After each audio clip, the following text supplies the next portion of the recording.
နိုင်ငံမှာလေလူကိုအသက်ဆုံးရှုံးတဲ့ပြစ်ခတ်မှုတွေဖြစ်ပွားပြီးတဲ့နောက်မှာလေ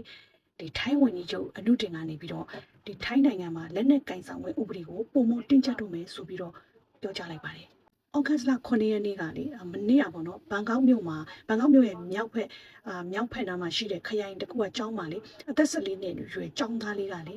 တနက်နဲ့ပြစ်ခတ်မှုတွေလုပ်ခဲ့ပါတယ်။ရဲတပ်ဖွဲ့ရဲ့ထုတ်ပြန်ချက်ထဲမှာလေအဲ့ဒီခလေးဟာလူငယ်လေးကမနေ့ပိုင်းမှာကျောင်းမသွားခင်မှာသူကဒီအဖိုးနဲ့အဖွားကိုအရင်ဆုံးတတ်လိုက်တယ်။တတ်ပြီးတဲ့အခါမှာသူကအဖိုးရဲ့ဒီအဖိုးစီမှာရှိတဲ့တရားဝင်လိုင်စင်နဲ့ကင်တဲ့တနက်ကိုယူပြီးတော့ကျောင်းကားနဲ့သူ့ကျောင်းကိုသွားခဲ့ပါတယ်။သူကလေပထမစာသင်ချိန်ကိုတော့ပုံမှန်တက်ရောက်ခဲ့ပြီးတော့ဒုတိယစာသင်ချိန်ရောက်မှအဲ့ဒီဖြစ်စဉ်ကိုသူကပြုလုပ်ခဲ့တာပေါ့နော်။အဲ့ဒီဖြစ်စဉ်ဖြစ်ပွားခဲ့တာပါ။သူ့ရဲ့ပြစ်ခတ်မှုကြောင့်ကျောင်းတွင်းကဝန်ထမ်း9ဦးအသက်ဆုံးရှုံးခဲ့ပြီးတော့အယောက်20ကျော်ဒဏ်ရာရရှိခဲ့ပါတယ်။နောက်ပိုင်းမှာတော့ဖြစ်စဉ်တွေဖြစ်ပွားပြီးတဲ့နောက်ပိုင်းမှာအဲ့ဒီလူငယ်ကသူ့ကိုယ်သူပြန်ပြီးတော့တပ်ပစ်ခဲ့ပါတယ်။အခုဒီကနေ့ဩဂတ်စ်လ10ရက်နေ့နောက်ဆုံးရသတင်းမှာတော့လေကျောင်းသူတအူထပ်မံသေဆုံးခဲ့တာကြောင့်စုစုပေါင်းသေဆုံးသူက9ဦးထိရှိသွားပြီလို့ပြောပါတယ်။ရဲတပ်ဖွဲ့ကတော့လေလူငယ်ရဲ့လုံရက်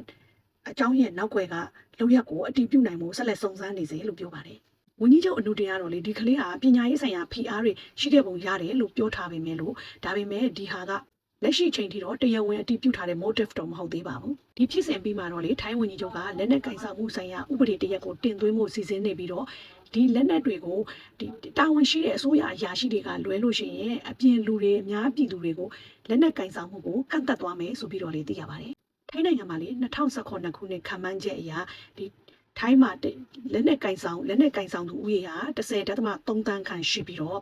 4တန်းခန့်ကတဲ့ဒီမှတ်ပုံမတင်ထားဘဲနဲ့တရားမဝင်ကင်ဆောင်တဲ့သူတွေဖြစ်တယ်ဆိုပြီးတော့ Small Arms Service ကိုကိုးကားပြီးတော့ Reuters သတင်းဌာနကနေပြီးတော့ဖော်ပြထားပါတယ်။ဒါဟာလေအရှေ့တောင်အာရှဒေသမှာဆိုရင်တနက်ပိုင်ဆိုင်မှုနှုန်းအမြင့်ဆုံးအဆင့်ဖြစ်ပါတယ်။ဒီဖြစ်စဉ်မှာဆိုရင်လေလူငယ်တဦးဟာမိသားစုဝင်ပိုင်ဆိုင်တဲ့လက်နက်ကိုလွယ်လွယ်ကူကူရယူနိုင်ခဲ့တာဟာလေအရေးကြီးတဲ့သတိပေးချက်တစ်ခုဖြစ်ပါတယ်။အိမ်မှာတရားဝင်လက်နက်ရှိနေတာနဲ့တင်မလုံလောက်ပါဘူး။ဒီလက်နက်ကိုဘယ်သူတွေလက်လန်းမိနိုင်တယ်လဲဘယ်လိုလုံခြုံအောင်သိသိထားတယ်လဲကလေးနဲ့လူငယ်တွေလက်လန်းယူလို့မရအောင်ဘယ်လောက်ထိလုံခြုံအောင်သိသိထားတယ်လဲဆိုတာက public safety အတွက်အရန်ကိုအရေးကြီးပါတယ်။တစ်ချိန်တည်းမှာပဲလူငယ်တွေရဲ့စိတ်ဖိစီးမှုအပြုတ်မှုပြောင်းလဲမှုတွေကိုမိသားစုနဲ့ကျောင်းဆရာမတွေကအလေးထားပြီးစောင့်ကြည့်ဖို့လိုအပ်ပါတယ်။အခုလိုမျိုး update news တွေနဲ့ awareness news တွေကိုဆက်ပြီးနားထောင်နေတယ်ဆိုလို့ရှိရင်ကျမရဲ့အကောင့်လေးကို like and follow လေးလုပ်ပေးသွားကြဖို့မေတ္တာရပ်ခံချင်ပါတယ်။ကျေးဇူးများကြီးတင်ပါတယ်ရှင်။ Group Product ကြပါ bye bye